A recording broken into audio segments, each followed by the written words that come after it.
లైంగిక దాడి జరిగిందా లేదా అని చెప్పి డాక్టర్స్ ఫింగర్స్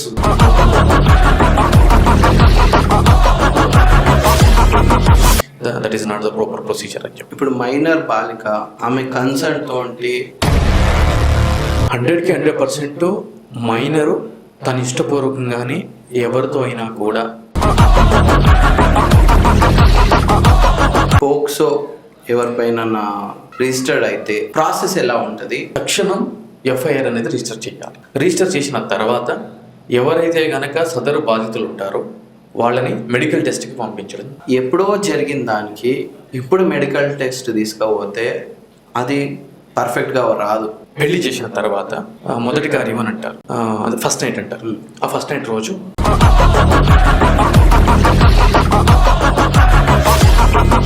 వాళ్ళు రిటర్న్ కంప్లైంట్ హనీ ట్రాప్ అనేది చేయడం జరిగింది అని. మనకి దేశ భద్రతకి సంబంధించి, ప్రపంచంలో దేశ భద్రతకి సంబంధించి భద్రతా అధికారుల్ని, సైనికుల్ని పక్క దేశాల్లో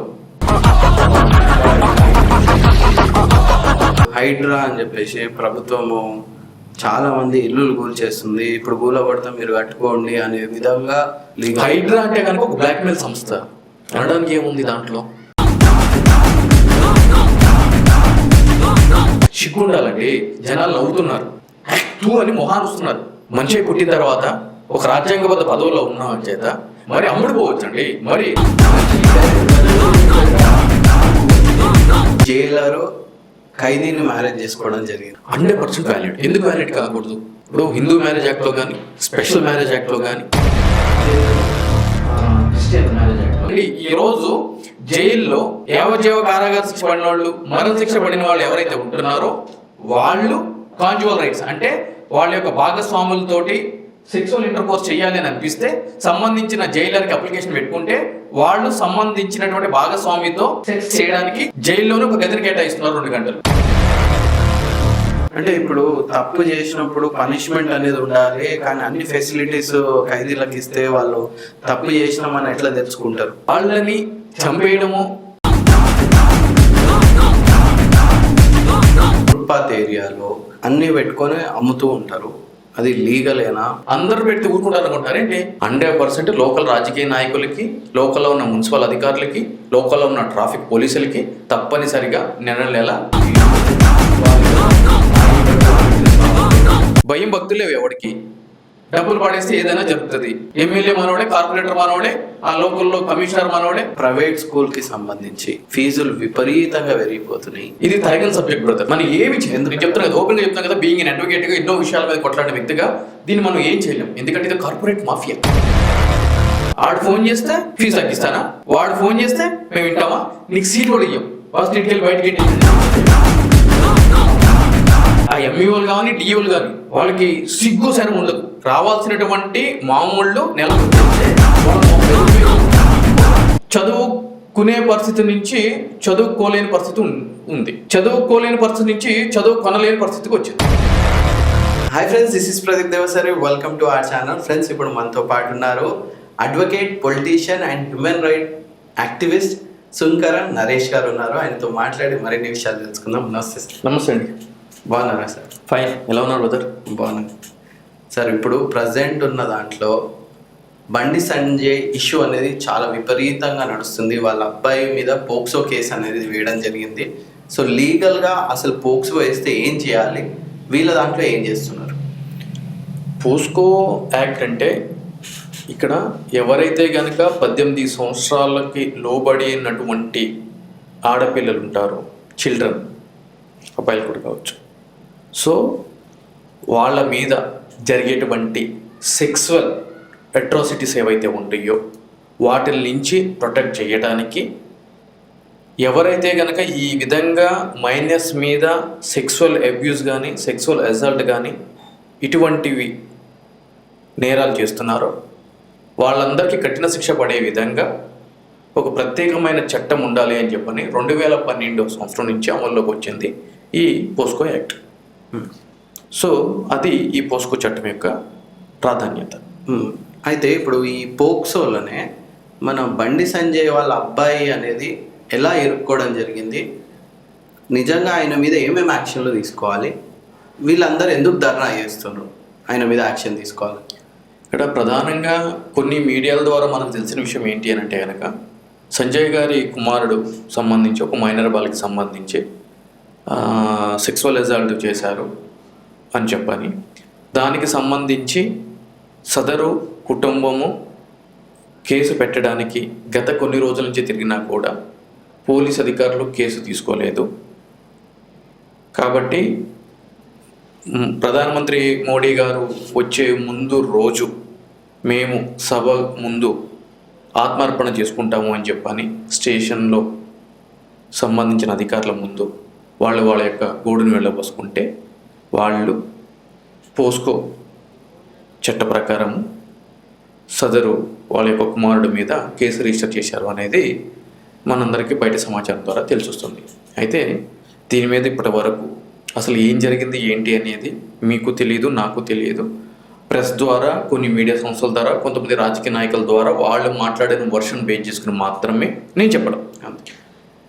నిజాలు ఎప్పుడు తెలుస్తాయి అని అంటే కనుక సదరు బాధిత కుటుంబం అంటే ఎందుకంటే మైనర్కి సంబంధించి అదేవిధంగా ఆడవాళ్ళకి సంబంధించి ఇటువంటి ఏవైతే కనుక లైంగిక దాడులు జరిగినప్పుడు వాళ్ళ యొక్క పేరు బయటకి చెప్పకూడదు, అది గోప్యతగా ఉంచాలి అని చెప్పి చట్టం చెప్తుంది. కాబట్టి సదరు కుటుంబం బయటకు వచ్చి జరిగిన విషయాలు చెప్తే తప్ప మనకి నిజం అంటూ ఏంటో తెలియదు.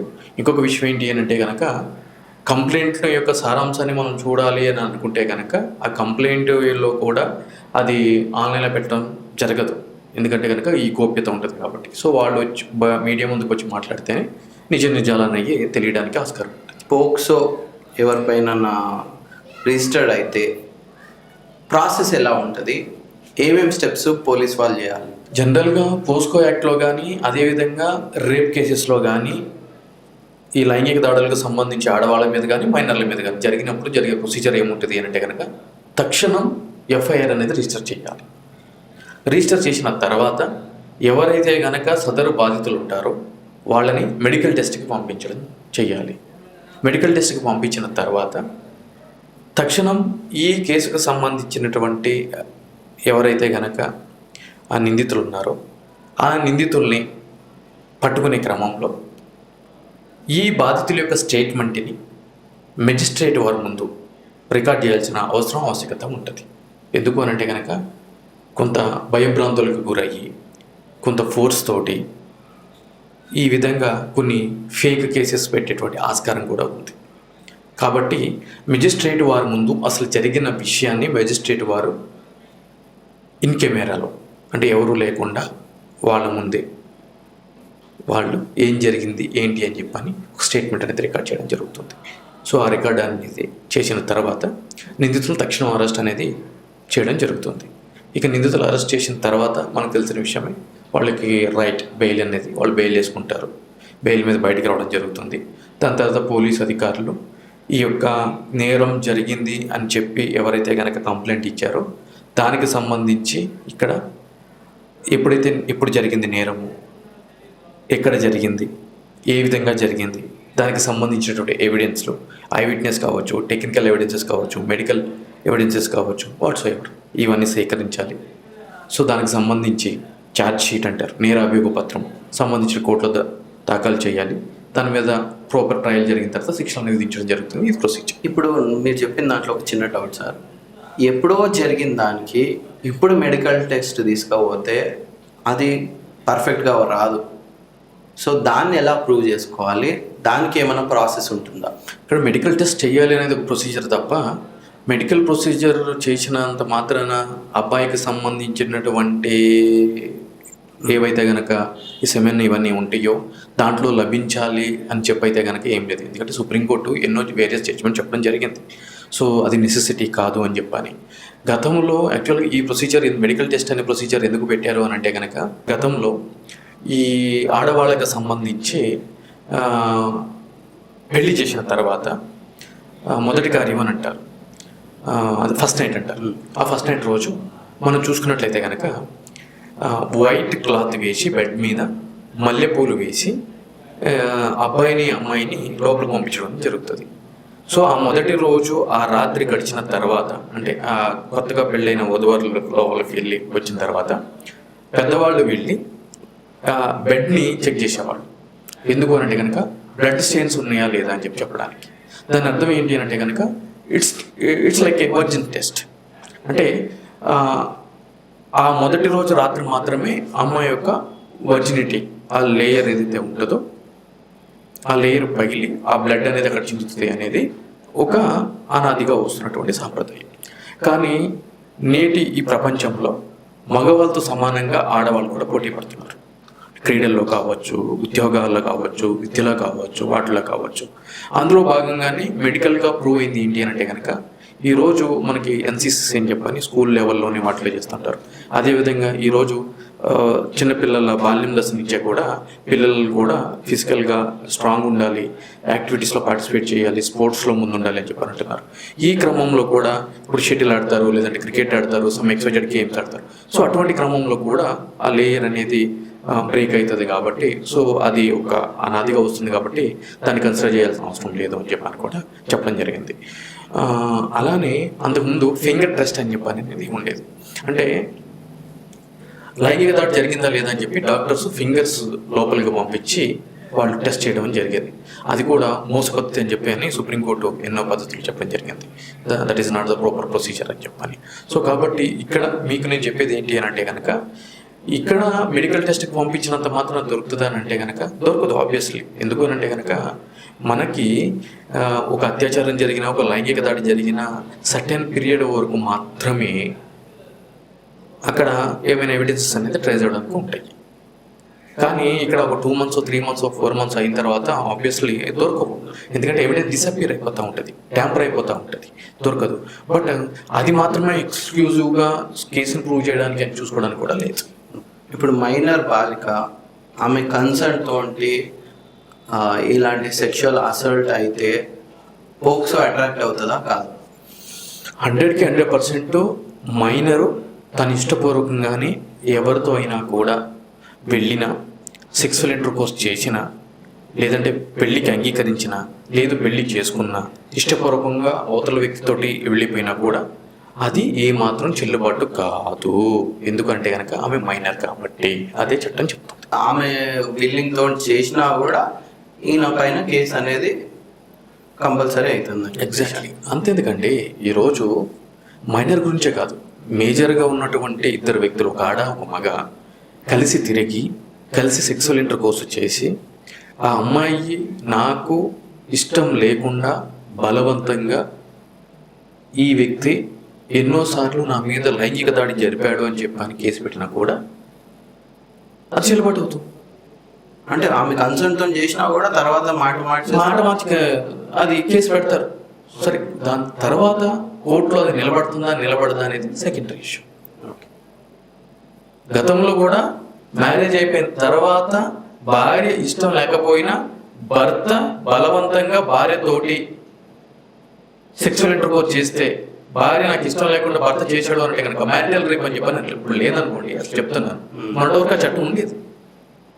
సో ఆ విధంగా చట్టాలు రూపకల్పన చేసి ఇచ్చారు. ఇక్కడ చూస్తే అన్ని చట్టాలు అబ్బాయిలకు యాంటీగా అమ్మాయిలకు ఫేవర్గా ఉన్నట్టు చాలా మంది అంటారు. దాని మీద మీ అభిప్రాయం?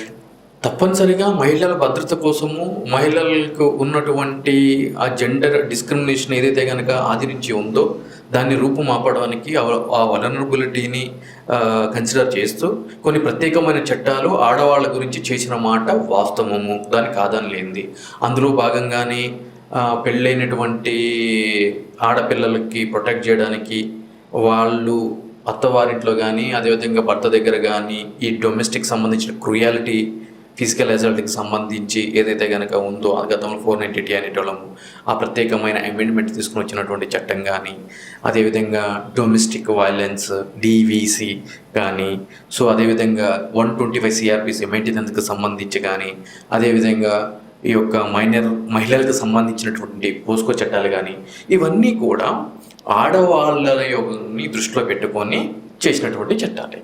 సో అయినంత మాత్రాన వాళ్ళు ఆ చట్టాలని దుర్వినియోగం చేస్తున్నంత మాత్రాన మగవాళ్ళకి రక్షణ లేకుండా పోతుంది అని అంటే కనుక మన ప్రజాస్వామ్య దేశము, ప్రాపర్ ట్రయల్ అనేది జరుగుతూ ఉంటుంది.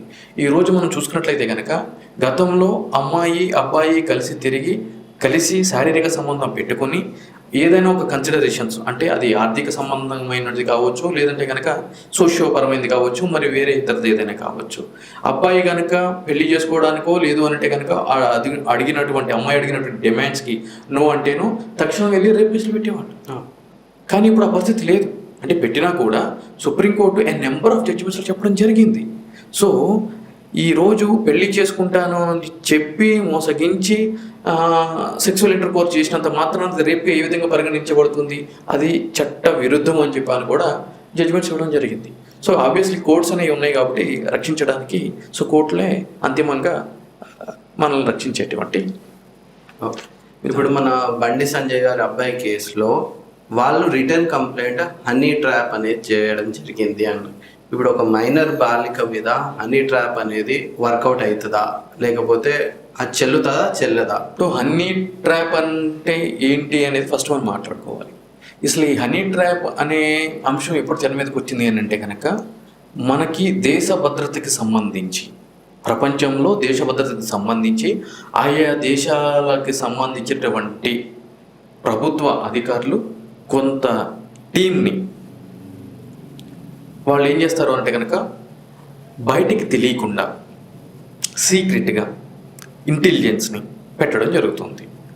ఫర్ ఎగ్జాంపుల్ మన దేశానికి సంబంధించినటువంటి కొంతమంది భద్రతా అధికారుల్ని, సైనికుల్ని పక్క దేశాల్లో వాళ్ళ యొక్క ఐడెంటిటీ డిస్క్లోజ్ చేయకోకుండా అక్కడ ఉంటూ ఇంటెలిజెన్స్ రిపోర్ట్స్ని మనకు పంపించడం జరుగుతుంది. ఆ దేశం మన దేశం మీద ఎటువంటి దాడులు చేస్తూ ఉంటారు, ఎటువంటి కుట్రలు పన్నుతూ ఉంటారు అని చెప్పాలి. ఆ క్రమంలో ఈ హనీ ట్రాప్ అనే అంశాన్ని ప్రధానంగా తెర మీదకి తీసుకురావడం జరిగింది. సో ఇటువంటి క్రమంలో దేశ రక్షణకు సంబంధించి ఏదైనా ఒక కీలక సమాచారాన్ని సేకరించాలి అంటే కనుక ఆ దేశానికి సంబంధించినటువంటి శత్రు దేశాలకు సంబంధించినటువంటి కీలకమైన పదవుల్లో ఉన్నటువంటి వ్యక్తుల్ని ట్రాప్ చేయడానికి అందంగా నైపుణ్యం కలిగిన అమ్మాయిల్ని వాళ్ళని ట్రాప్ చేసి వాళ్ళతో సెక్సువల్ ఇంటర్కోర్స్ చేసి వాళ్ళ యొక్క కోరికలు, శారీరక అవసరాలు తీసి తద్వారా వాళ్ళని నమ్మించి వాళ్ళ దగ్గర నుంచి సమాచారాన్ని సేకరించి మన దేశానికి కానీ అదేవిధంగా సంబంధించిన శాఖలకు కానీ చేరవేసేదాన్ని హనీ ట్రాప్ అని చెప్పని అంటారు. దానిలో భాగంగా ఈ కేసు మనం చూసుకున్నట్లయితే కనుక వాళ్ళు బండి సంజయ్ గారి కుమారుణ్ణి ట్రాప్ చేసి 5 కోట్లు డబ్బులు కోసం ఈ అమ్మాయిని పంపించి ఈ విధంగా ఫొటోస్, వీడియోస్ తీపించి బ్లాక్మెయిల్ చేసి 5 కోట్లు ఇవ్వకపోతే మీ పరువు తీస్తాము, మీ మీద కేసులు పెడతాము అని చెప్తున్నారు. అందులో భాగంగా 50,000 వేసాము, మేము తిరుపతి తిరిగాము, అదేవిధంగా అరుణాచలం తిరిగాము అనే కంప్లైంట్లో అనేది సారాంశం. సో ఆ విధంగా మమ్మల్ని ట్రాప్ చేశారు, ఆ విధంగా హనీ ట్రాప్ అన్ను అని చెప్పని కరీంనగర్ 2 టౌన్ పోలీస్ స్టేషన్లో సంజయ్ గారి కుమారుడు కంప్లైంట్ ఇవ్వడం జరిగింది. దాన్ని బేస్ చేసుకుని ఎక్స్టార్షను, అదేవిధంగా క్రిమినల్ ఇంటిమిడేషన్ సంబంధించిన సెక్షన్స్ అనేది కేసు రిజిస్టర్ చేయడం జరిగింది. అది వ్యాలిడ్ ఉంటుందా? సేమ్ కేసు ఇక్కడ వ్యాలిడ్ ఉంటుందా ఉండదా అని చెప్పి అట్ ది జంక్చరు ఇక్కడ పోస్కో కేసులో కానీ అక్కడ ఆ కేసులో కానీ మనం ఏమి చెప్పలేము. ఎందుకు అంటే కనుక a person presume to be innocent till his guilt is proven by the concern court of law అని చెప్పని ఒక సామాజిక న్యాయ సూత్రం ఉంటుంది. అంటే కోర్టులో ప్రాథమికంగా అందరికీ అవకాశం ఇచ్చి ట్రయల్ జరిగి విచారణ జరిగి కోర్టు శిక్ష విధించే వరకు కూడా ఆ యొక్క వ్యక్తిని మనము నిరపరాధిగానే భావించాలి అని చెప్పి అనేది ఒక సామాజిక సూత్రం. సో ఈ విషయంలో కూడా ఆ కోర్టు తీర్పు ఇచ్చేంత వరకు బండి సంజయ్ గారి కుమారుని కూడా మనం ఆ విధంగానే చూడాలి. అదేవిధంగా అక్కడ ఎవరి మీద అయితే హనీ ట్రాప్ కేసు పెట్టారో అంటే బాధిత బాలిక కుటుంబ సభ్యులు, ఆ బాలిక వాళ్ళందరినీ కూడా ఇన్నోసెంట్గానే మనం ట్రీట్ చేయాలి. ఓకే. ఇప్పుడు కౌశిక్ రెడ్డి గారి వాహనం కానీ ఆఫీస్ కానీ ధ్వంసం చేయడం జరిగింది. సో వాళ్ళ మీద ఎలాంటి చర్యలు ఉంటాయి? ఫర్దర్గా ఇట్లాంటివి కాకుండా ఉండాలంటే ఇంకేమైనా చేంజెస్ చేయాలా లాలో? లాలో ఎన్ని చేంజెస్ చేసినా కూడా ఈరోజు రాజకీయ నాయకులు అని అంటే కనుక మనకి ఎటువంటి చట్టాలు అవసరమో ఆవశ్యకతనో తెలుసుకొని సదరు ప్రజల కోసం, వాళ్ళ రక్షణ కోసం, వాళ్ళ బాగోగుల కోసం చట్టాలు చేసేటువంటి ప్రజాప్రతినిధులు, రైట్? ఇక్కడ ప్రజాస్వామ్యంలో దాడులు జరుగుతున్నాయి, ఎందుకు జరుగుతున్నాయి చట్టాలు కావాలంటే కనుక కఠినమైన చట్టాలు ఉన్నాయి. కానీ చట్టాలు ఉన్నంత మాత్రాన నేరాలు జరగడం ఆగిపోతాయి అంటే కనుక ఆగిపో. Prevention is better than cure అన్నారు. పాడి కౌశిక్ రెడ్డి వాహనాల మీద ఎందుకు జరిగింది దాడి అనే అంశం మనం ఇప్పుడు మాట్లాడుకోవాలి. ఎందుకు జరిగింది? వాగ్వాదం, రెచ్చగొట్టే వ్యాఖ్యలు చేయడం, అంతే కదా. అంటే వేరే పార్టీకి సంబంధించి బీజేపీ పార్టీకి సంబంధించిన బండి సంజయ్ గారి గురించి రెచ్చగొట్టే విధంగా వ్యాఖ్యలు చేయడం. దాని మీద కేసులు పెట్టవచ్చు, లీగల్లో ప్రొసీడ్ కావచ్చు. కానీ ఒక ఫిజికల్ అటాక్ అనేది ఎంతవరకు కరెక్ట్? ఫిజికల్ అటాక్ చేయడం కరెక్టే, అబ్సల్యూట్లీ అది చెయ్యాలి అని చెప్పి నేను చెప్పట్లేదు. అంటే మూలాలు వెతకాలి మనం. అంటే ఇటువంటి సంఘటనలు ఎందుకు జరుగుతున్నాయి అంటే మూలాలు వెతికితే మన కంక్లూషన్ అనేది మనకు ఆటోమేటిక్గా తెలిసిపోతుంది. సో ఇక్కడ రాజకీయ నాయకులు కదా, నోటికి ఏదొస్తుంది మాట్లాడతాము, మమ్మల్ని ఎవరు అడుగుతారు, మాకు పబ్లిసిటీ కావాలి అని చెప్పి అనే ధోరణితో ఇష్టం వచ్చినట్టు నోటికి మాట్లాడితే అది ప్రజాస్వామ్యంలో ఉన్న శాంతి భద్రతల్ని డిస్టర్బ్ చేసేటువంటి అంశం. ఈరోజు కౌశిక్ రెడ్డి గారు ఏమంటే వాళ్ళు దాడులు చేశారు అనేది మనం ఇక్కడ మాట్లాడుకోవాలి. ఏమన్నాడు? తంబాకులో డ్రగ్స్ పెట్టుకుని తింటే సైడ్ ఎఫెక్ట్స్ వల్ల నీకు జుట్టు ఊడిపోయిందని చెప్పని అన్నాడు. నిజంగా కౌశిక్ రెడ్డి గారి దగ్గర అటువంటి ఎవిడెన్స్ ఏదైనా ఉంటే మరి ఆయన కేసులు పెట్టొచ్చుగా. నేను కూడా అనొచ్చు అని ముందు ఒక మాట చెప్పి దాని తర్వాత ఇది అదేనండి, నేను కూడా అనొచ్చు, మీరు ఎన్నట్టారు నేను కూడా అనొచ్చు అని. సో ఒకవేళ అన్నారు, ఏమన్నారు, కేటీఆర్ గారు అన్నారు అని చెప్పని ఈయన అంటున్నారు. ఇప్పుడు ఇదే కౌశిక్ రెడ్డి గతంలో ఏ పార్టీలో ఉన్నారండి? ఏ పార్టీలో ఉన్నారు? కాంగ్రెస్ పార్టీలో ఉన్నారు. కాంగ్రెస్ పార్టీలో ఉన్నప్పుడు కేసీఆర్ గారిని ఎంతటి పరుష పదజాలంతో దూషించారు. ఈరోజు మీరు చూడండి, బేసికల్గా ప్రైమ్ ఆస్పెక్ట్లో బీఆర్ఎస్కు సంబంధించిన ఎవరైతే కనుక ఈ దూకుడు ప్రదర్శించి ప్రెస్ మీట్లు పెట్టి ఈ కాంగ్రెస్ మీద కానీ బీజేపీ మీద కానీ ముందు వరుసలో ఉంటున్నారు, మాటలతో దాడులు చేశారు, వీళ్ళందరూ కూడా గతంలో బీఆర్ఎస్ పార్టీని కానీ కేసీఆర్ గారిని కానీ కేటీఆర్ గారిని కానీ చాలా దారుణంగా దూషించిన వాళ్ళే. అందుగురించే వాళ్ళు చేసిన ఏదైతే కనుక దూషణ ఉందో దానికి ప్రక్షాళన కింద ఇప్పుడు ఈ పార్టీలో జాయిన్ అయ్యి పదవులు పొంది ఎమ్మెల్యేలుగా గెలిచారో వాళ్ళ నోటితోటే వాళ్ళతోటే వీళ్ళకి సపోర్టివ్గా ఆపోజిట్ పార్టీకి ఎగ్నెస్ట్గా స్టేట్మెంట్లు ఇప్పిస్తున్నారు. మీరు ఒకసారి చూడండి, బీఆర్ఎస్ లో ఎవరైతే ఇప్పుడు కౌశిక్ రెడ్డి గారు కావచ్చు, మిగిలిన వ్యక్తులు కావచ్చు, మిగిలిన వాళ్ళ గురించి అంటే వాళ్ళతో మాట్లాడే అర్హత కూడా లేదు, అందుగురించి వాళ్ళ పేరు కూడా చెప్పట్లేదు, మీకు తెలుసు కావాలంటే మీరు కూడా చెప్పొచ్చు. అయితే వాళ్ళందరూ కూడా గతంలో ఇప్పుడు ఎవరైతే ప్రెస్ మీట్లు పెట్టి ముందు కాలం మీద మిగిలిన పార్టీల మీద విమర్శలు సంధిస్తున్నారో, అది కాంగ్రెస్ పార్టీ కావచ్చు, బీజేపీ పార్టీ కావచ్చు, అదేవిధంగా కవిత గారి పార్టీ కూడా కావచ్చు, వీళ్ళందరూ కూడా గతంలో వేరే పార్టీల్లో ఉండి వీళ్ళని చాలా దారుణంగా తిట్టిన వ్యక్తులే. అందుగురించే మిగిలిన మొదటి నుంచి బీఆర్ఎస్ లో ఉన్నటువంటి నాయకులు, మాజీ మంత్రులు, ఎమ్మెల్యేలు ఎవరైతే ఉన్నారో వాళ్ళు ఎవరు ప్రెస్ మీట్లు పెట్టరు, వాళ్ళు ఎవరు విమర్శలు చేయరు. ఎందుకంటే వాళ్ళు మొదటి నుంచి ఉన్నారు.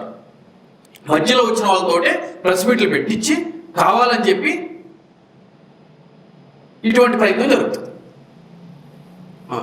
అందుగురించే కౌశిక్ రెడ్డి గారితో ప్రెస్ మీట్ పెట్టడం జరుగుతుంది, ఆయనతోటే ఇటువంటి మాటలు అనిపించడం జరుగుతుంది. సో ఆ విధంగా అన్నారు. సో కాబట్టి ఏమైంది, బండి సంజయ్ గారి అంచనా వర్గం ఎవరైతే ఉన్నారో వాళ్ళు ఇమీడియట్లీ దాని మీద స్పందించడం, ఆ దాడులు చేయడం జరిగింది. సో ఆయన కూడా చెప్పడం జరిగింది ఏంటంటే ప్రజాస్వామ్యంలో దాడులు చేయడం అనేది విశ్వ సంస్కృతి, అది ఎవరు కూడా వెల్కమింగ్ నేచర్ కాదు అని చెప్పాలి. నేను కూడా చెప్తున్నాను ఏంటంటే కనుక రాజకీయాలు అనేవి ఏముండాలి అంటే కనుక ప్రజాస్వామ్య పద్ధతిలో విమర్శలకు పరిమితం అవ్వాలి తప్ప వ్యక్తిగత జీవితంలోకో అదేవిధంగా వ్యక్తిగత హననానికి దారి తీయకూడదు అని చెప్పి నేను అంటున్నాను. ఎందుకంటే వీళ్ళు తక్కువలేం కాదు, బీఆర్ఎస్ గారు చిల్లరగాడు, నెంబర్ 1 చిల్లరగాడు సోషల్ మీడియాలో ఇవన్నీ. నేను కాక మొన్న ఒకడు పోయి ఎవడో ఇంటి మీదకి పోయి దాడి చేశాడు, సంగారెడ్డి జైలుకి పోయినాడు. వాళ్ళు ఏం చేస్తున్నారు మరి? వీళ్ళు చేసింది తప్ప అయితే మరి వీళ్ళు చేసింది ఏంటి?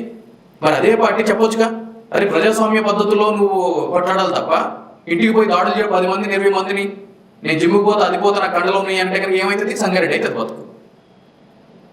ప్రతి పార్టీ అలానే ఉంది కదా. మనం ఈ పార్టీని ఇది విష సంస్కృతి, బీజేపీ వాళ్ళు చేస్తే విష సంస్కృతి, బీఆర్ఎస్ చేస్తేనేమో మంచి సంస్కృతి, వెల్కమింగ్ నేచర్ అనడానికి లేదు కదా బ్రదర్. ఏదైనా కూడా అంతే.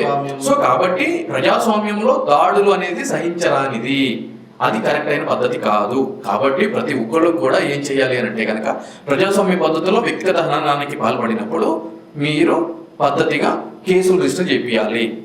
దానికి ఒక వ్యవస్థ ఉంది, కోర్టులు ఉన్నాయి, దాని ద్వారా వెళ్ళాలి తప్ప దాడులు అనేది విషయ సంస్కృతి. మంగ్లీ స్కామ్ అనే ఒకటి ప్రజెంట్ ట్రెండింగ్గా నడుస్తుంది. సో దాన్ని మీరు ఏ విధంగా చూస్తారు? వాళ్ళు ఇచ్చిన వాళ్ళకు నిజంగా అంత డబ్బులు ఇచ్చినామని ప్రూవ్ చేసుకోగలుగుతారా?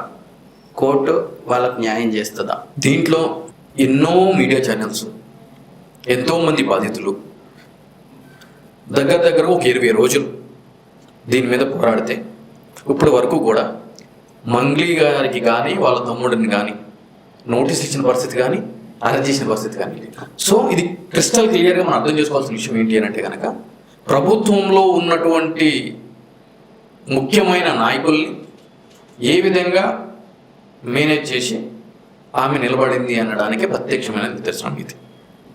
అదే వేరే కేసుల్లో మీరు ఒక 10 రూపాయలు దొంగతనం చేశారని చెప్పి ఎవడన్నా రోడ్డు మీద తిరిగేటట్టు దొరికాడు అనుకోండి, ఆయన ఇమ్మీడియట్లీ లోపలికి తీసుకుని వెళ్ళి మోకాళ్ళ మీద కూర్చోబెట్టి పుట్టుబడి కింద కొట్టి రిమైండ్ చేస్తారు. ఇక్కడ ఇంతమంది బాధితులు ఇన్ని 100 కోట్లు మోసపోయాము అని చెప్పి అంతా కూడా ఆన్లైన్ ట్రాన్సాక్షన్ రిసిప్ట్స్, ఫోన్పేలు అన్నీ చూపిస్తూ స్టేషన్ చుట్టూ తిరుగుతున్నా కూడా ఇప్పటి వరకు వాళ్ళ మీద ఎటువంటి యాక్షన్ తీసుకోకుండా ఒకరిద్దరు రిమాండ్ చేసినట్టు ఉన్నారు. రిమాండ్ చేసేటప్పుడు మిగిలిన కేసులు ఏం చేస్తారో తెలుసా అండి? రిమాండ్ కేసు డైరీ అని అంటారు.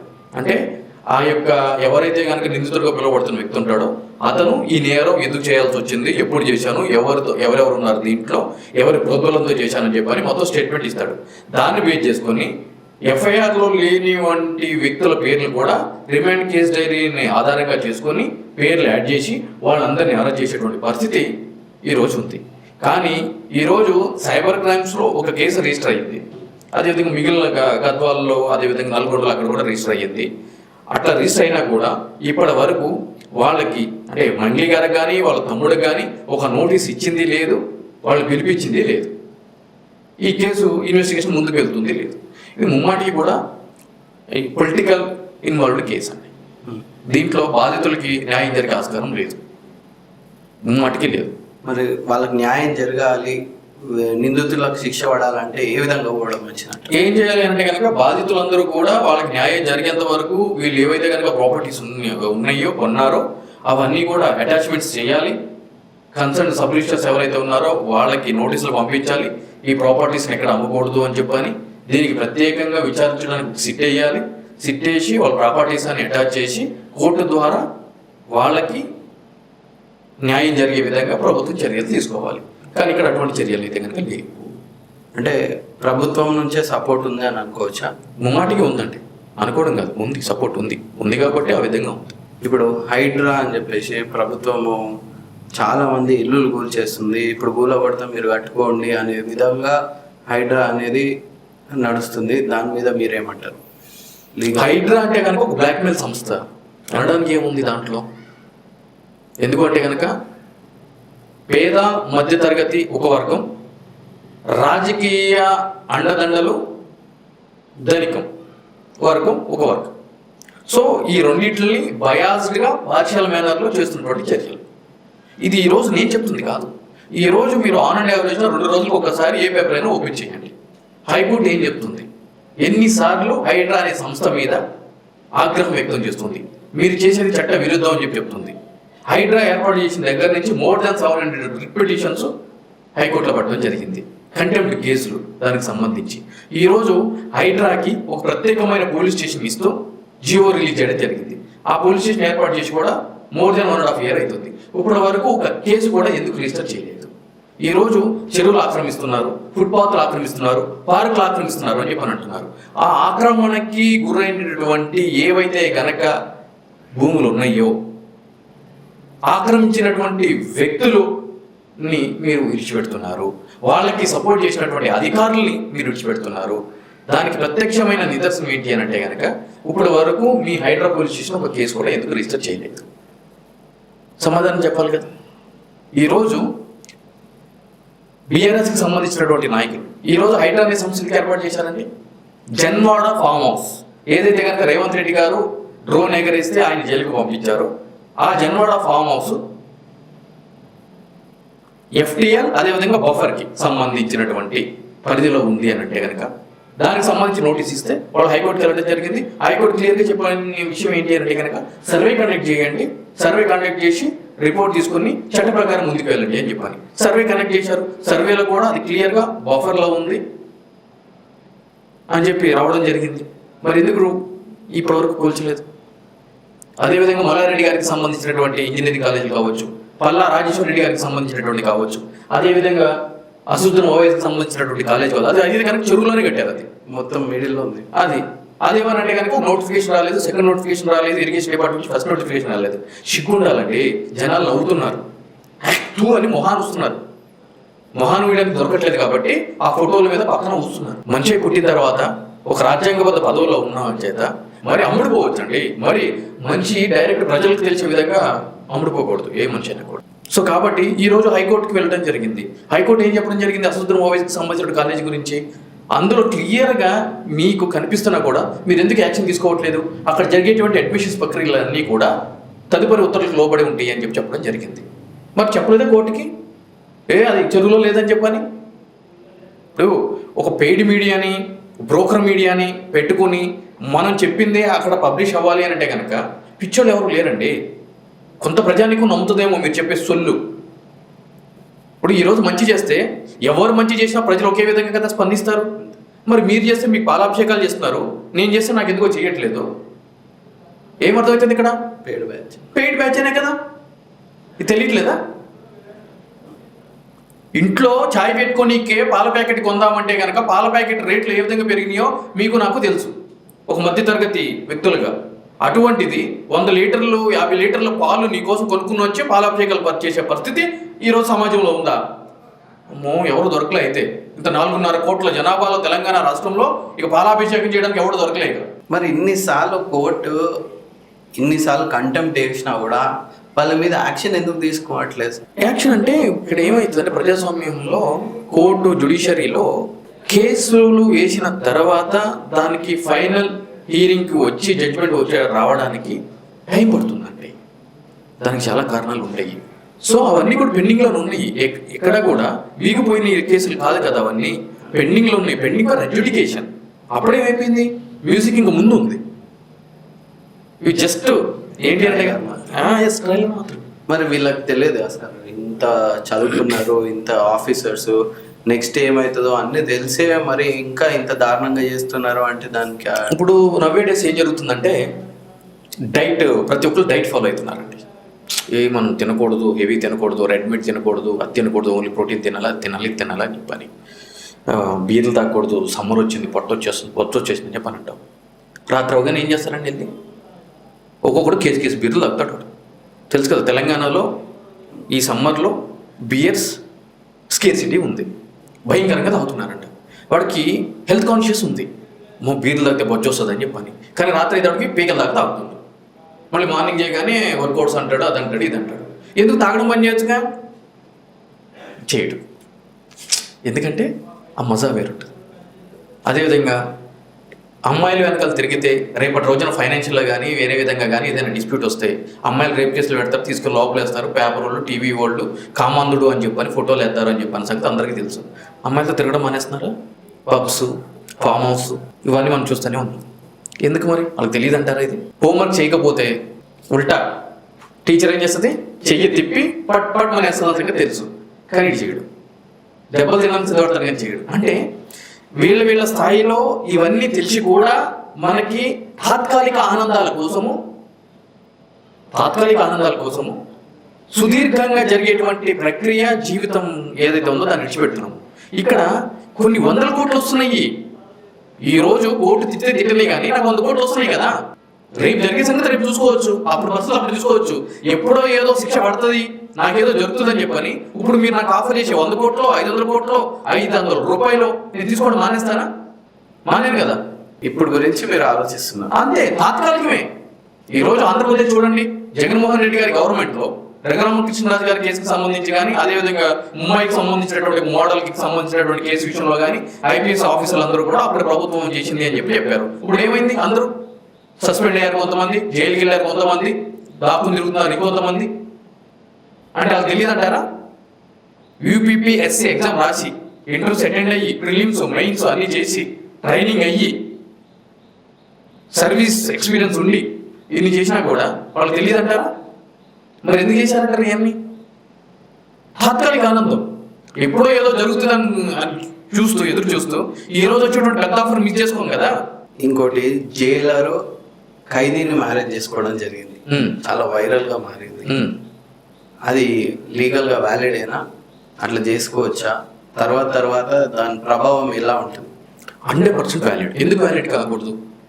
ఇప్పుడు హిందూ మ్యారేజ్ యాక్ట్లో కానీ, స్పెషల్ మ్యారేజ్ యాక్ట్లో కానీ, అదేవిధంగా క్రిస్టియన్ మ్యారేజ్ యాక్ట్లో కానీ, వేరే ఏ ఇతర చట్టాలు అయినా కూడా, అంటే ఈరోజు ప్రజాస్వామ్యంలో పెళ్లి చేసుకోవాలంటే కనుక ఏ కులం వాళ్ళు, ఏ మతం వాళ్ళు వాళ్ళకి సంబంధించినటువంటి సాంప్రదాయ పద్ధతులు చేసుకున్నా కూడా అల్టిమేట్గా లా అనేది ఇక్కడ కమ్స్ టు ప్లేస్.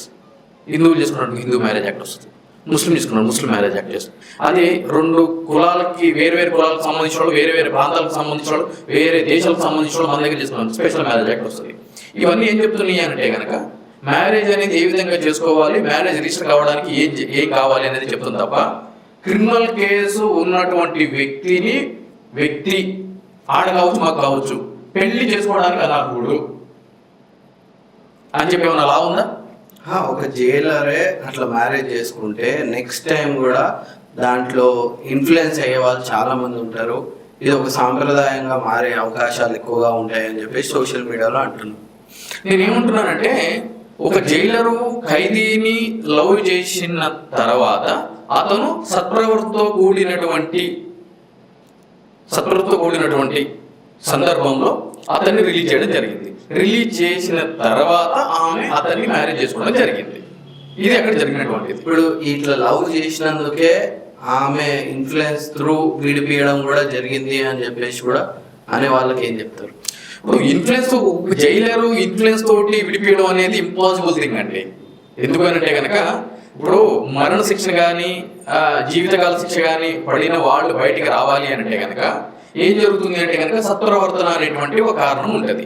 అది ఏం చేస్తారు అంటే కనుక ఆగస్టు 15 కానీ జనవరి 26 కానీ ప్రతి సంవత్సరము సంబంధించినటువంటి రాష్ట్ర ప్రభుత్వం వాళ్ళు కొంతమందిని సెలెక్ట్ చేసి దానికి హై లెవెల్ స్క్రూటినీ ఉంటుంది. సో అంటే నేమ్స్ లో వీళ్ళే పంపించాలి కదా, వీళ్ళు ఆఫ్ కోర్స్ పంపించినంత మాత్రాన, వీళ్ళు పంపించినంత మాత్రాన కమిటీ యాక్సెప్ట్ చేయాలని చెప్పి రూల్ ఏముందండి? వీళ్ళు కాదు కదా బయటకు రిలీజ్ చేసేది, వీళ్ళందరూ కరెక్టే, వీళ్ళంత వరకు వీళ్ళు నేమ్స్ పంపిస్తారు, well and good. But thing is ఏంటంటే పంపించిన ప్రతి పేరుని యాక్సెప్ట్ చేయాలని రూల్ ఏం లేదుగా. దాంట్లో రిజెక్షన్స్ ఉంటాయి, యాక్సెప్టెన్స్ ఉంటాయి. అసలు లిస్టులు కూడా యాక్సెప్ట్ చేయాలని రూల్ లేదు. అట్లా కొన్ని సంవత్సరాల నుంచి కూడా సత్ప్రవర్తన కలిగిన ఖైదీల్ని రిలీజ్ చేయకపోతే ఎంతో మంది ఖైదీలు హైకోర్టుకి వెళ్ళి there is a prescribed provision, but still ప్రభుత్వాలు వీటి మీద యాక్షన్ తీసుకోవట్లేదు, యాక్షన్ తీసుకోమని చెప్పని హైకోర్టుకి వెళ్ళి ప్రభుత్వాలు ఆ విధంగా మలుచుకునే విధంగా చేయండి అని చెప్పాలి కూడా చేయడం జరుగుతుంది. సో ఇక్కడ కూడా నేను ఏమంటున్నా అంటే, ఒకవేళ అదే నిజం అనుకుందాం కొద్దిసేపు, అదే నిజం, మీరు చెప్పింది నిజం, లెట్ us assume. అప్పుడు ఏం చేయాలి? ఆ ప్రొసీడింగ్స్ ఛాలెంజ్ చేసుకోవాలి. ఎవరైతే కనుక ఈ విధంగా ఇక్కడ లోపాయికారి ఒప్పందం జరిగింది అని చెప్పి అనుకుంటున్నారో ఆబ్వియస్లీ ఆ ప్రొసీడింగ్స్ ఛాలెంజ్ చేస్తే కోర్టు విల్ డిసైడ్ కదండి అది నిజమా కాదా, ఏం జరిగింది ఏంటి అని చెప్పని, తప్పలేదు దాంట్లో.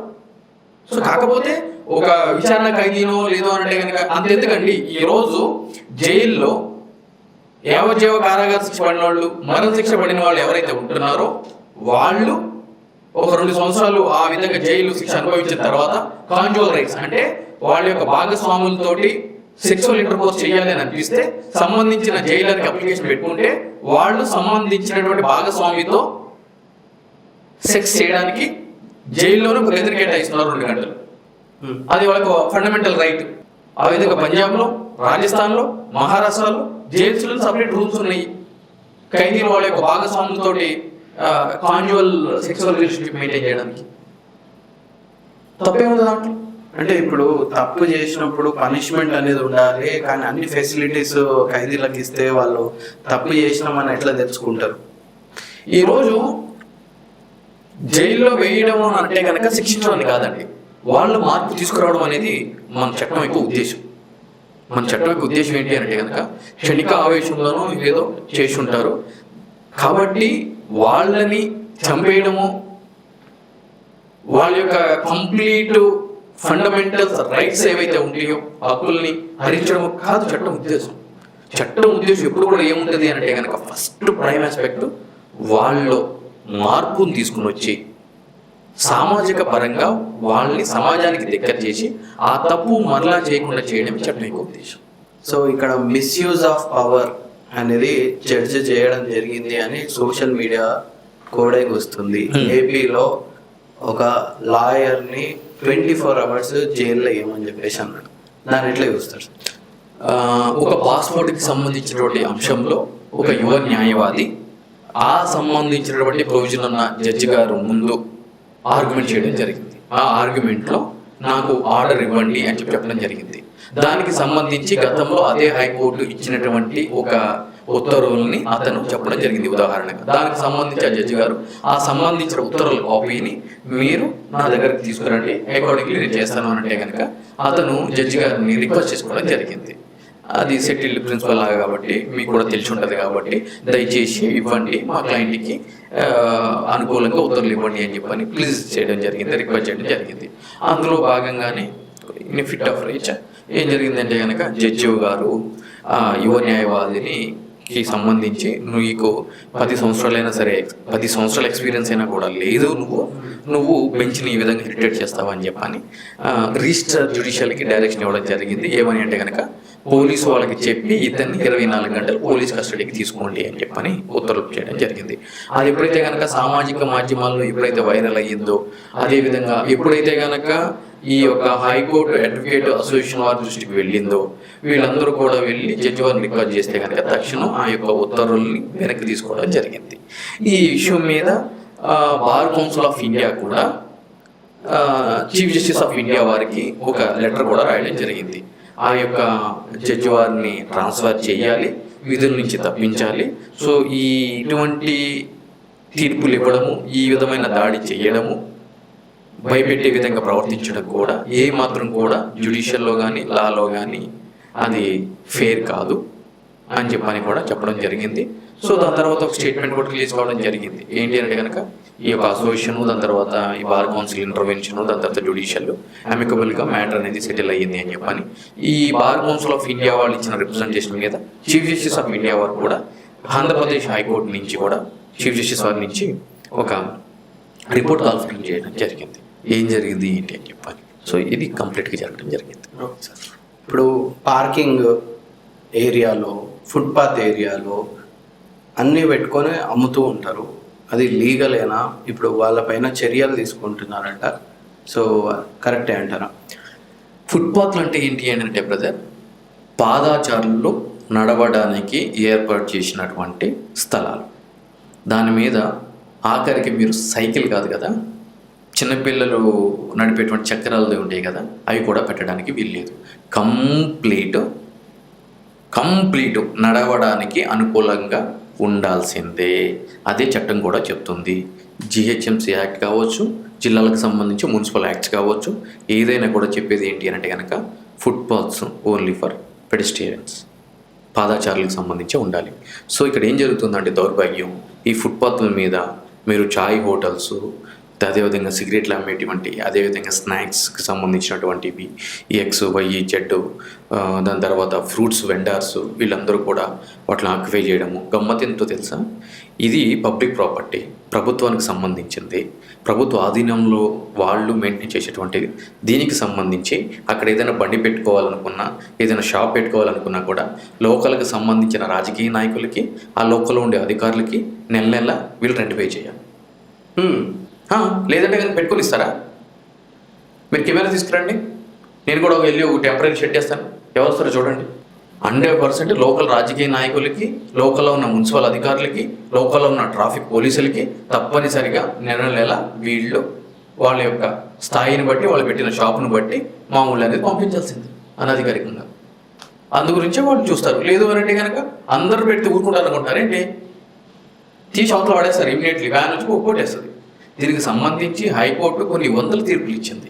ఫుట్పాత్ మీద ఆక్రమణ జరిగినటువంటి వాటిని తక్షణం తొలగించండి, పాదాచారులు నడవడానికి అవకాశం ఆస్కారం ఏర్పాటు చేయండి అని చెప్పాలి. కానీ మామూలుకి తలొగ్గి సంబంధించిన అధికారులు, పోలీసులు ఇటువంటి పనులు చేస్తాం. ఫుట్పాత్ కూడా కరెక్ట్గా ఉండదు సార్. ఒక దగ్గర ఎక్కువ ఉంటుంది, ఒక దగ్గర తక్కువ ఉంటుంది, ఒక లెవెల్ అనేది ఉండదు. ప్లస్ కొన్ని దగ్గర ఫుట్పాతే లేకుండా రోడ్ వెళ్ళిపోతుంది ఉంటుంది. అవును.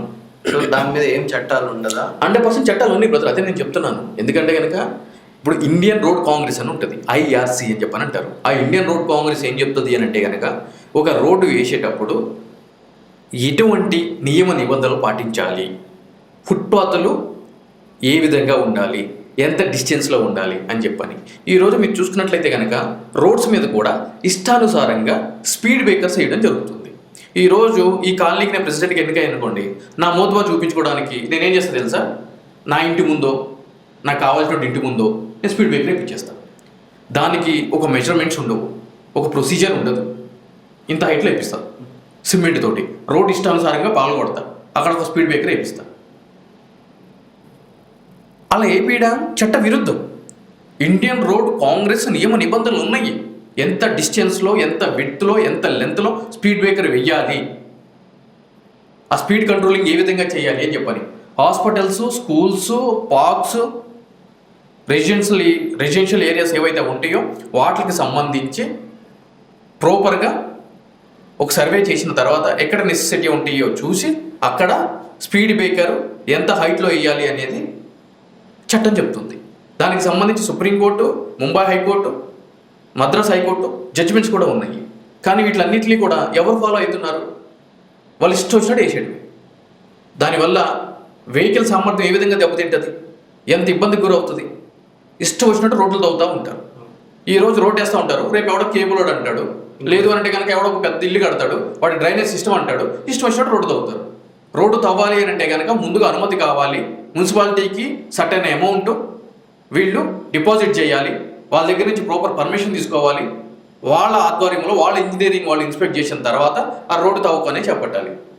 భయం భక్తులేవు ఎవడికి, డబ్బులు పడేస్తే ఏదైనా జరుగుతుంది. ఎమ్మెల్యే మనోడే, కార్పొరేటర్ మనోడే, ఆ లోకల్లో కమిషనర్ మనోడే, అందరూ మనోళ్ళే, మనల్ని ఎవడు అడిగేది? చట్టాలు అన్నింటికి ఉన్నాయి బ్రదర్, లేవని చెప్పి నేను అంటలే. కానీ ఆ చట్టాల్ని ఇంత దారుణంగా తుంగలో తొక్కి పెడుతున్నారు. ప్రశ్నించాల్సినటువంటి ప్రజానికమేమో ఎలక్షన్ టైంలో ఓటు వేయడానికి డబ్బులు తీసుకుంటుంది కాబట్టి అడగలేకపోతున్నారు. ఈ విధంగా ప్రజాస్వామ్య వ్యవస్థ ఉన్నప్పుడు నీలాంటి వాడు, నాలాంటి వాడు ఎంత గొంతు చించుకున్నా కూడా ప్రయోజనం కనిపించదు. ప్రైవేట్ స్కూల్కి సంబంధించి ఫీజులు విపరీతంగా పెరిగిపోతున్నాయి. సో దానికి ఏం లా లేదా? ఇది తరగని సబ్జెక్ట్ బ్రదర్. మనం 100 సంవత్సరాల దీని మీద చర్చ చేసినా కూడా మనం ఏం చేయలేం. మనం ఏమి చేయలేదు. నేను చెప్తాను కదా, ఓపెన్గా చెప్తాను కదా, బీయింగ్ ఎన్ అడ్వకేట్గా ఎన్నో విషయాల మీద కొట్లాడిన వ్యక్తిగా దీన్ని మనం ఏం చేయలేం. ఎందుకంటే ఇది కార్పొరేట్ మాఫియా. ఎంతో మంది ఇంక్లూడింగ్ మీ కోర్టులో పబ్లిక్ ఇంట్రెస్ట్ లిటిగేషన్ ఫైల్ చేయడం జరిగింది. రైట్ టు ఎడ్యుకేషన్ యాక్ట్ అని చెప్పానంటే 25% వెనుకబడిన తరగతులు వాళ్ళకి, డిజేబుల్డ్ పర్సన్స్కి ఉచితంగా ప్రొవైడ్ చేయాలి అని చెప్పని. ఎయిడెడ్ స్కూల్స్ కావచ్చు, ప్రైవేట్ స్కూల్స్ కావచ్చు, కార్పొరేట్ స్కూల్స్ కావచ్చు, 25% ఫ్రీగా ప్రొవైడ్ చేయాలని చెప్పాను. ఒక్కరికైనా ప్రొవైడ్ చేస్తున్నారా? ఎగ్జాక్ట్లీ. చేస్తున్నారా? చేయట్లేదు. అదేవిధంగా అదే చట్ట ప్రకారం ఒలింపియాడ్ టెస్టులు కానీ, అడ్మిషన్ టెస్టులు కానీ, టాలెంట్ టెస్టులు కానీ, ఇటువంటి టెస్టులు కండక్ట్ చేయడం అనేది చట్ట విరుద్ధం అని చెప్పడం జరిగింది.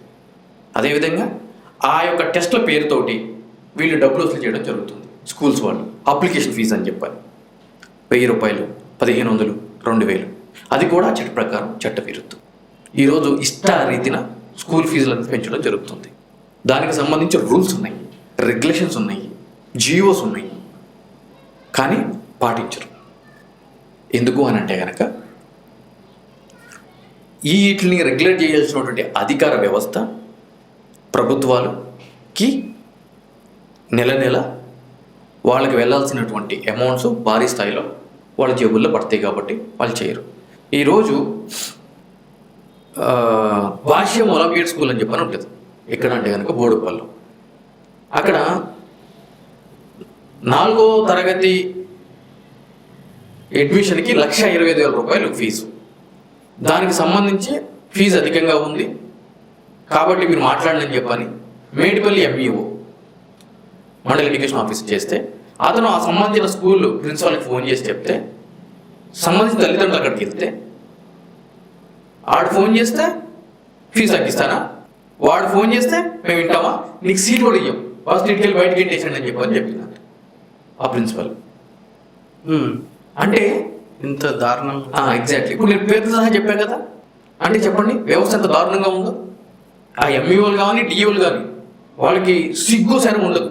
వాళ్ళకి రావాల్సినటువంటి మామూళ్ళు నెలకు వచ్చేస్తే వాళ్ళ మొహం మీద ఉమ్మేసిన కూడా తుడుచుకుని పోతారు.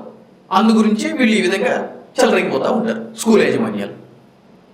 స్కూల్ కాంపౌండ్స్లో యూనిఫామ్స్ కానీ బుక్స్ కానీ అమ్మకూడదు అనేది నియమ నిబంధన. పబ్లిక్గా అమ్ముతారు. మీరు కంప్లైంట్ ఇవ్వండి, వాళ్ళు ఏం చెయ్యరు, వాళ్ళు అసలు పట్టించుకోరు. ఈరోజు బయట చూడండి ఎన్నో ప్రైవేట్ ఇన్స్టిట్యూట్స్, అట్లా పేరు కూడా రెజ్యులెన్స్, దాని తర్వాత సమ్ XYZ పేర్లు ఉంటాయి. వాటి పర్మిషన్ ఎక్కడి నుంచి ఉన్నాయండి? అయ్యేంటి అసలు ఏమన్నా స్కూల్సా, కాలేజెసా, ప్రైవేట్ ఇన్స్టిట్యూట్సా ఏంటి అవి? స్కూల్ పర్మిషన్ ఒక దగ్గర తీసుకుంటారు, తీసుకొచ్చి ప్రైవేట్ ఇన్స్టిట్యూట్స్ నడుపుతూ ఉంటారు. ఒక్క స్కూల్ మీద 4-5 స్కూళ్ళు కూడా నడిపించిన సందర్భాలు కొన్ని. నడిపిస్తున్న సందర్భాలు కాదు, స్టిల్ ఇప్పుడు రన్ అవుతున్నాయి. దానికి ఏం ప్రాబ్లం ఉండదు. ప్రాబ్లం ఉండదంటే కనుక మేము మేనేజ్ చేస్తాం కదా.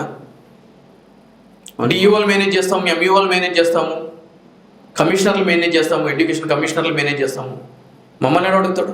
ఇన్ని మేనేజ్ చేసే బదులు పర్మిషన్ తీసుకుంటే అయిపోతారు. పర్మిషన్ తీసుకోవాలి అని అంటే కనుక స్కూల్ రన్ చేయలేం కదా, అన్ని ఫీజులు వసూలు చేయలేం కదా. ఇక్కడ ఇచ్చేది ఎంత ఉంటుంది? నేను 100 రూపాయలు సంపాదిస్తే 10 రూపాయలు ఇస్తా, 90 రూపాయలు నాకు పాకెట్లోకి వెళ్తుంది కదా. అదే యాజ్ పర్ ప్రొసీజర్ ప్రకారం వెళ్తే నేను ఆ 10 రూపాయలు తింటాను అంతే. అంత మోసం చేస్తున్నారు. ఇప్పుడు ఈ private institutes like education institutes అంటే దీనికి మించిన ఆదాయం వేరేది లేదు కదా. అసలు దీని మీదే ఆదాయం ఉండొద్దు.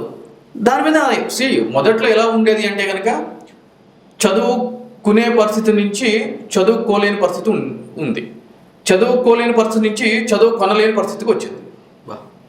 చాలా కరెక్ట్గా చెప్పారు. సో కాబట్టి ఎందుకు వచ్చింది ఈ వ్యవస్థ ఎవరు తెలియదు. ఇది ఎన్ని మూవీస్ రాలేదు, తెల్లారేస్తే ఎంతమంది విద్యార్థి సంఘ నాయకులు ఎన్ని స్కూల్స్ ముందు కాలేజెస్ ముందు వెళ్ళి ధర్నాలు చేయరు, ఈ చేయరు. కాకపోతే ఏంటి అంటే కనుక ప్రతి ఒక్క మనిషికి అల్టిమేట్గా కావాల్సింది ఏంటి? డబ్బు. అవి పడేస్తే అందరూ నోరు మూసేస్తారు అనేది వాళ్ళకి తెలిసినటువంటిది. 11th 12th క్లాసెస్ అనేది తీసేస్తున్నారు. సిబిఎస్ఈ సిలబస్ లాగా మన ఇంటర్ తీసేసి 11th 12th క్లాసెస్ అనేది పెడుతున్నారు అని చెప్పేసి అంటున్నారు. అది చట్టంగా తీసుకొని రావాలి అంటే టైం పడుతుందా? ఈ ఇయర్లోనే స్టార్ట్ చేస్తామంటారు. దానికి ఏమేమి చేంజెస్ ఉంటాయి, అవుతుందా వీలు కాదా? జనరల్గా తెలంగాణకి సంబంధించి ఫస్ట్ ఇయర్ ఇంటర్మీడియట్ అడ్మిషన్ ప్రక్రియ మే 8వ తారీఖు నుంచి మొదలవ్వాలి బ్రదర్. జూన్ 1వ తారీఖు నుంచి కూడా ఇంటర్మీడియట్ విద్యార్థులకి సంబంధించి తరగతులు మొదలవ్వాలి. ప్రతి ఏటా తెలంగాణలో 5 లక్షల మంది 10వ తరగతి చదివినటువంటి విద్యార్థులు ఉత్తీర్ణులు అవుతున్నారు. రైట్. అంటే ఈ 5 లక్షల మంది కూడా ఆబ్వియస్లీ ఇంటర్మీడియట్లోకి వెళ్ళాలి. అయితే కేంద్ర ప్రభుత్వం ప్రవేశపెట్టిన జాతీయ విద్యా విధానాన్ని 2026-2027 సంవత్సరం నుంచే తెలంగాణలో ఇంప్లిమెంటేషన్ చేయాలి అనే దిశగా ఆ అడ్మిషన్ ప్రక్రియ మీద ఎటువంటి అంబిగ్యూటీ అంటే తీసుకోవాలా తీసుకోవద్దా అని చెప్పి చెప్పుకోకుండా ప్రభుత్వం ఏం చేసిందంటే ఆపిపెట్టింది. సో అల్టిమేట్గా ఈ ప్రైవేటు జూనియర్ కాలేజీలకు సంబంధించినటువంటి వాళ్ళందరూ కూడా దాని మీద ఒక రిప్రజెంటేషన్ ఇచ్చి ఒక ధర్నాలాగా చేస్తే నిన్న చెప్పడం ఏంటి అంటే కనుక ఈ ఇయర్కి మాత్రం యాస్టీస్గా ఇంటర్మీడియట్ నడుస్తుంది అని చెప్పడం జరిగింది. అయితే వచ్చే విద్యా సంవత్సరం నుంచి కూడా ఏం జరుగుతుంది అంటే కనుక మనకి 10th క్లాస్ వరకు చదవడానికి 10th క్లాస్ బోర్డు ఉంటుంది. దాని తర్వాత ఇంటర్మీడియట్కి సంబంధించి ఇంటర్మీడియట్ బోర్డు అనేది ఉండటం జరుగుతుంది. సో స్టేట్కి సంబంధించి SSC బోర్డు ఉంటుంది, ఇంటర్కి సంబంధించి ఇంటర్మీడియట్ బోర్డు అనేది ఉండటం జరిగింది. సో జాతీయ విద్యా విధానం ప్రకారం ఏంటి అంటే కనుక ఇక్కడ 10+2 12th వరకు కూడా ఈ యొక్క పాఠశాల విద్యా విధానంలోనే రన్ చేయాలి అనేది కేంద్ర ప్రభుత్వం ప్రవేశపెట్టినటువంటి విద్యా విధానం. సో కాబట్టి దాని ప్రకారం ఏం జరుగుతుంది అని అంటే కనుక ఇంకా ఇంటర్మీడియట్ బోర్డ్ అనే వ్యవస్థ అనేది ఇక్కడ ఉండదు. కంప్లీట్గా మనకి 12th క్లాస్ వరకు కూడా పాఠశాల విధానంలోనే విద్య అనేది ప్రతి ఒక్క విద్యార్థి అభ్యసించడం జరుగుతుంది. అయితే ఎందుకు ఇటువంటి విద్యా విధానాన్ని ప్రవేశపెట్టాల్సి వచ్చింది అని అంటే కనుక ప్రత్యేకంగా చూసుకున్నట్లయితే కనుక 10th వరకు చదివిన తర్వాత ఇప్పుడు ఏదైతే కనుక నేను చెప్పిన 5 లక్షల మంది విద్యార్థులు ఉన్నారో దీంట్లో చాలామంది డ్రాప్ అవుట్స్ అవడం జరుగుతుంది. దీనికి ఈ డ్రాప్ అవుట్స్లో ఎక్కువ భాగం ఎవరు ఉంటున్నారు అని అంటే కనుక బీసీ ఎస్సీ ఎస్టీ సామాజిక వర్గానికి సంబంధించినటువంటి పిల్లలు ఉండటం జరుగుతుంది. 10th అయిపోగానే వాళ్ళు ఏం చేస్తున్నారు, ఊర్లకు వెళ్ళిపోవడము, అదేవిధంగా ఫర్దర్గా వాళ్ళు హయ్యర్ ఎడ్యుకేషన్ పర్సూ చేయడానికి వెళ్ళకపోవడము, వాళ్ళ యొక్క కుల వృత్తిలో లేదు అంటే కనుక పనికి వెళ్ళటము, ఇదంతా కూడా చేయడం జరుగుతుంది. సో కాబట్టి ఏమైపోతుంది అంటే కనుక విద్యార్థుల యొక్క భవిష్యత్తు అనేది ఇక్కడ కొద్దిగా ఇబ్బందికరమైన పరిస్థితి ఏర్పడటం జరుగుతుంది. అదేవిధంగా ఈరోజు పాఠశాల విద్యలో కూడా పర్టికులర్గా ల్యాబ్స్ ఉండాలి, లైబ్రరీస్ ఉండాలి అని చెప్పనేది క్లియర్గా పొందుపరిచింది చట్టంలో. కానీ ఇప్పటి వరకు ప్రైవేట్ స్కూల్స్, కార్పొరేట్ స్కూల్స్ పక్కన పెడితే ఈ ప్రభుత్వ స్కూల్కి సంబంధించి ప్రాపర్ లైబ్రరీ కానీ ల్యాబ్స్ కానీ ఎక్కడ ఉన్నాయి, ఎక్కడ లేవు. అదే ఈ జాతీయ విద్యా విధానంలో +2 వరకు కూడా ఒకే విద్యా విధానాన్ని ప్రవేశపెడితే మీకు కాలేజీలకు సంబంధించిన ల్యాబ్స్ ఉంటాయి, లైబ్రరీస్ ఉంటాయి. సో కాబట్టి ఒకే విద్యా విధానము, స్టాఫ్ అంతా కూడా సేమ్ ఒక ప్యాటర్న్తో నడుస్తుంది. కాబట్టి ఈ స్కూల్ విద్యార్థులకు కూడా ల్యాబ్ సౌకర్యం దొరుకుతుంది, అదేవిధంగా లైబ్రరీ సౌకర్యం దొరుకుతుంది. సో అదేవిధంగా వీళ్ళందరినీ కూడా మొదటి నుంచి తీర్చిదిద్దిన ఎవరైతే గనక టీచర్స్ ఉంటారో ఆ విద్యార్థులకు సంబంధించినటువంటి చదువు మీద ఒక అవగాహన ఉంటుంది అనే ఒక విషయం కూడా ఉంటుంది. అంటే ఇటువంటి లాభాలు ఉన్నాయి అనేది ఒక ప్రైమ్ ఆస్పెక్ట్.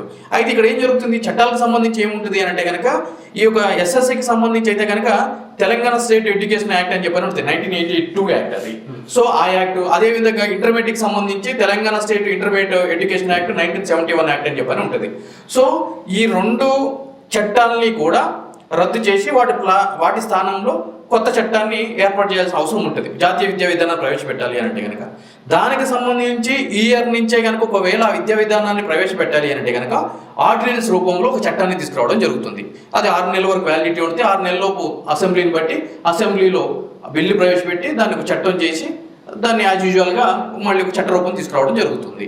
సో కాబట్టి కానీ ఈ విద్యా సంవత్సరం నుంచి కూడా ఇంటర్మీడియట్ ప్రవేశాలు యథావిధిగా జరగాలి అని చెప్పని నిన్న ఇప్పుడు గవర్నమెంట్ డెసిషన్ తీసుకుంది. కాబట్టి యథావిధి ఉంటుంది. వచ్చే సంవత్సరాన్ని నుంచి తప్పనిసరిగా ఇంకా ఇంటర్మీడియట్ విద్యా విధానం ఉండదు.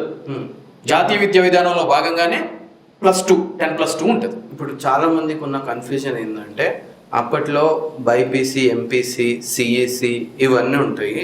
ఇప్పుడు 11, 12 అని ఉంటుంది. సో ఏ విధంగా తీసుకోవాలి, ఎట్లుంటుంది అనేది కొంచెం సందేహం. దాంట్లో ఎటువంటి భయప్రాంతాలకు లోనే సందర్భం అయితే కనుక లేదు. బైపీసీ, ఎంపీసీ, సిఈసి, హెచ్ఎస్సి ఇవే కాకుండా జాతీయ విద్యా విధానంలో ఈ డిగ్రీ స్థాయి వ్యవస్థలో చదివేటప్పుడు మీరు చూడండి, ఇంజనీరింగ్ సంబంధించి టెక్నికల్ ఎడ్యుకేషన్ అని చెప్పని అంటారు.